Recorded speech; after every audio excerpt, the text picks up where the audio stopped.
Well, back from Stamford Model Railway show, or Market Deeping, but they use Stamford as their location for the exhibition for 2 days. Quite well organised. It is in a school, so you know there are bits and pieces in halls and corridors and things. But they do a big map on the inside of their brochure that they hand out. So it wasn't a bad do. Lots of plenty of room to get around. There's a lot of people with wheelchairs and walkers. They didn't have too many issues getting around. Did get a little bit busy after about the first hour in.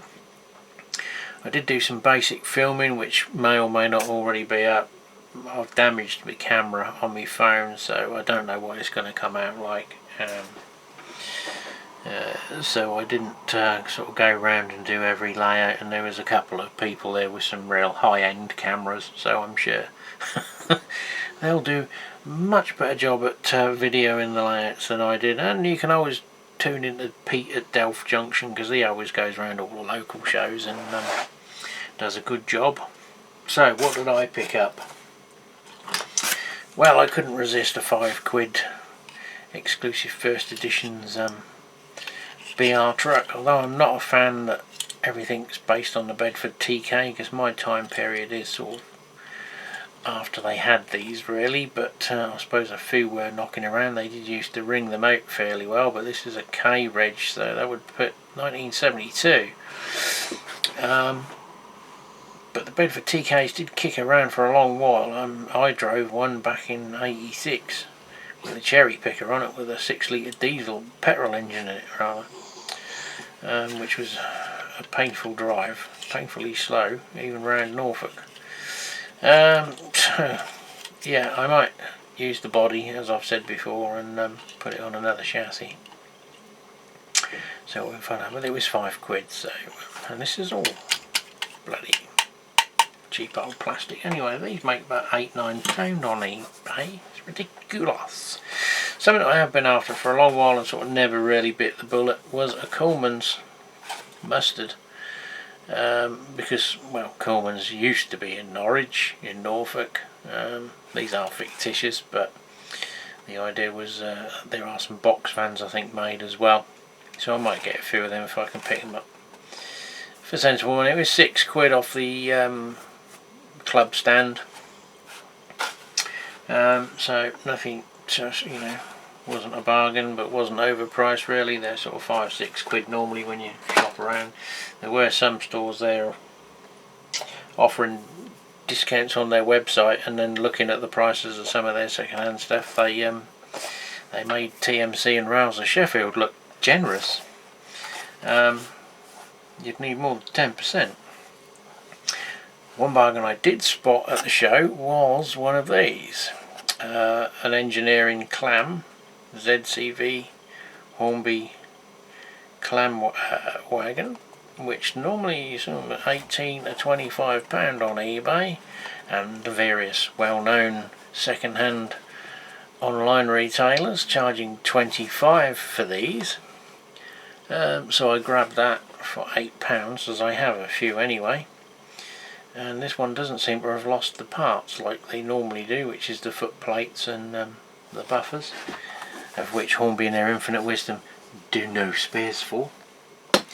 And I did pick up a few old Hornby platform sections for one of Dino's Model Railway Shed. Dino, he's got a little project on, so I messaged him. Some people were asking £5 for these old things. Normally they used to be like 50p to £2. These were £2 at Bomber County. Sort of locally, she's Lincolnshire based. I always see him at Spalding. Pretty fair guy, you can have a deal with him. So I had them off him for Dino. And that was it really. So then we rolled into my bargains, or not we say bargains, good deals, good prices for some more Walthers kits. I just happened to be looking for something on Amazon, and there was, you know, items that you have followed before, you know, little carrot dangling as they do, and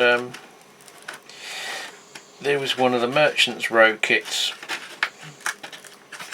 and they're normally about £45 over here, which I suppose if you were an American spending your dollars would probably be 50 odd bucks, I'm guessing, so they would be a bit more expensive over here than they are in the US. And it was £30, which I have bought them off of Amazon before, a few years ago for that, before price increases. And I thought, that's odd, better double check all of the writing, because sometimes they'll use the HO box picture and it's an N scale one, hence it's cheaper. Nearly done that before.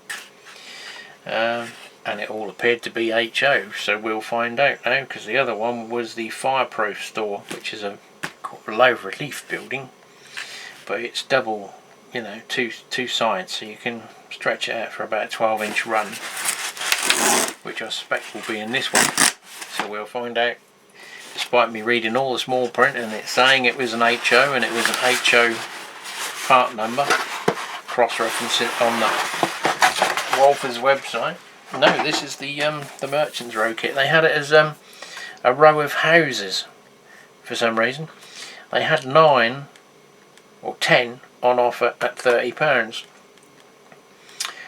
More stock coming, you know, on their little write-up on the corner of the screen, sort of to try and induce you to purchase it in a limited amount of time.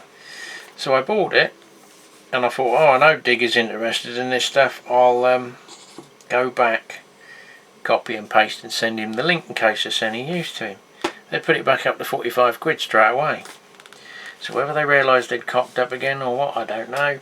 But anyway, it was a case of strike while the iron's hot, and I managed to bag it for 30 quid. But I thought, well, I'll have a quick look, see what else they got while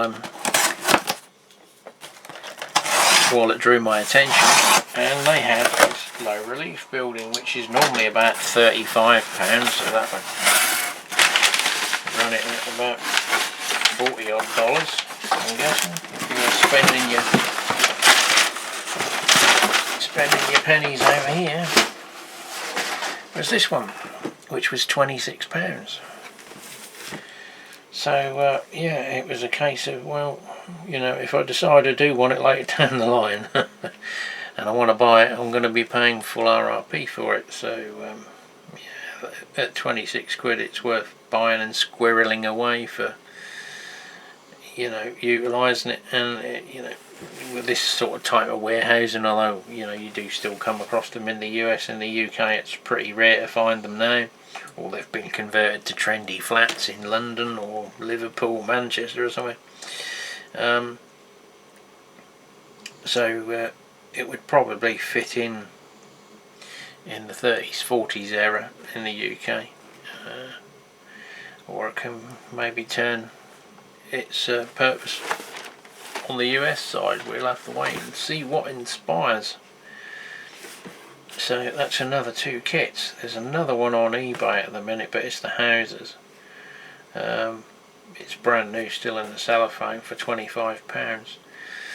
I have looked at it before and sort of not bothered with it, because I think it's at least £10 more than that normally, which makes them a bit pricey for, you know, buying on a whimsy sort of thing. So I might bag that one as well. It depends on the town scenes I do on when it comes to fruition time. So that's it. I might win the raffle, although I don't think I'll be driving all the way back to Market Deeping to retrieve a £6 bottle of wine or something. Well, it's not an HST, and it definitely is not Great Western. We don't do Great Western, modern or old. So let's cut back and see what we have got. So we're back now. At the time of recording, Bachmann have just announced a new run of their coaching stock at an eye-watering £109, but if you're lucky you can find it at a superbly discounted rate of only $89.95. Now, you know, I would be a long while spending £100 on a coach. So what's my alternative? This is my alternative. Buy modern-ish rolling stock for a considerably sight less than my old Hornby and Lima stuff. And to be honest with you, some of the Dream Bay prices, these worked out I think about £32 each, maybe a little bit more with the eBay tax. Certainly less than 35, which is normally the kick-off price for them. People are asking £50-ish second hand. I mean, it's a piss take, quite frankly. These are the later ones with the ice cube packaging, not the polystyrene boxed version. So the guy listed loads of them, and obviously I went through eBay's listings, and there seems to be a disproportionate amount of BSKs and BGs. They're full brake or first class with brake or second class with brake, and very little. I think out of about 4 pages there were only actually 2 at the time I looked that were full passenger coaches and not brake variants. And I messaged the guy because he sent me an offer on a load of ones I'd clicked and watched, and I thought, well, if I accept your offer, I've got to pay postage on the checkout for each individual one, which is disproportionate. So I messaged him and said, there's a load on there, you've sent me offers, but obviously there's no way of requesting an invoice prior to purchase, because obviously there's like £3.76 post on each individual one. So he said, no problem, tell me what you want. He said, and I'll relist them as a job lot. So I went through, 'cause there were a couple of Model Zone limited edition ones which were £55 I think he was asking for them, which in all fairness the only difference is the running numbers from their general production run. So premiums being paid for a different running number when you can buy a sheet and renumber the bloody things anyway. So I didn't bother with those, obviously. And he did have a fair few that were brake variants, and I do have a couple already of the ones that usually turn up on TMC and Rails of Sheffield at £29 brand new. Hence why I scratch my head when people are asking £54 for these second hand. So let's cut to the meat of it. We have a Mark 1 Composite CK, a Corridor First FK, a Mark 1 SO Open,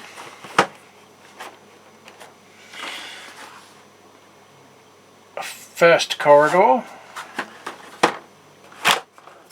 and another First Corridor, because I think there was 2 that were the same, and then others are just a renumbering. But I said, yeah, I'll have 2 the same, because they're not going to be in the same train, so it really doesn't matter to me. I don't think anyone's going to see the running number and say, oh, how can you have the same coach running? Well, they probably would be, but I will give them my non-diplomatic answer to that question, should it ever arise. So we've still even got the details in there with the rear light, the blanking plate for the last coach in line, the NEM solid bar coupler, and the 2 tiny, I think they're little Buckeye couplings, are they, or something? So I don't know why he's selling everything off, whether he's invested in a £75 back Kera scale or not, I don't know, but I haven't got many of these, only a couple. So I thought it'd be nice to treat myself and upgrade a little bit of the running stock from the rather awful Hornby ones and the not quite as awful Lima ones, which I'll probably still keep. I might shed a few of them, but there are going to be a fair few passenger trains, so they all look, well, this one does at any rate. Not a huge amount of wear on the wheels, so I don't think they've seen a lot of activity. There's no dust build up on them. The pipework on the top is still intact. I will at some stage put lighting in them. Whether I'll just run it direct off the power of the track, or to prove a point, put a function decoder in each one at 10 quid each. No, I don't think so. And turn them into digital on and off so that I can charge 90 quid for them. Like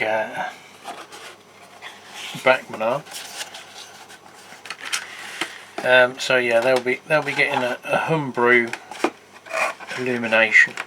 At the end of the day, during the day you can't really see the coach lights on anyway. So. And of course now the clear window glass in the box has just peeled away. I'll have to go in from the other end. Ooh, matron. So yeah, I'll spare you a speech on everyone. We've all seen Bachmann coaches. They're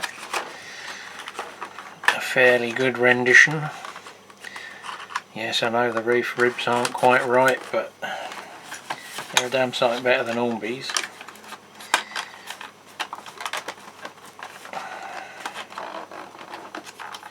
That bit doesn't want to go back in, which is probably why it's all squashed in the first place. So I'll peruse the rest of these at my leisure. So yeah, waffle on. We're waffling, as we always do.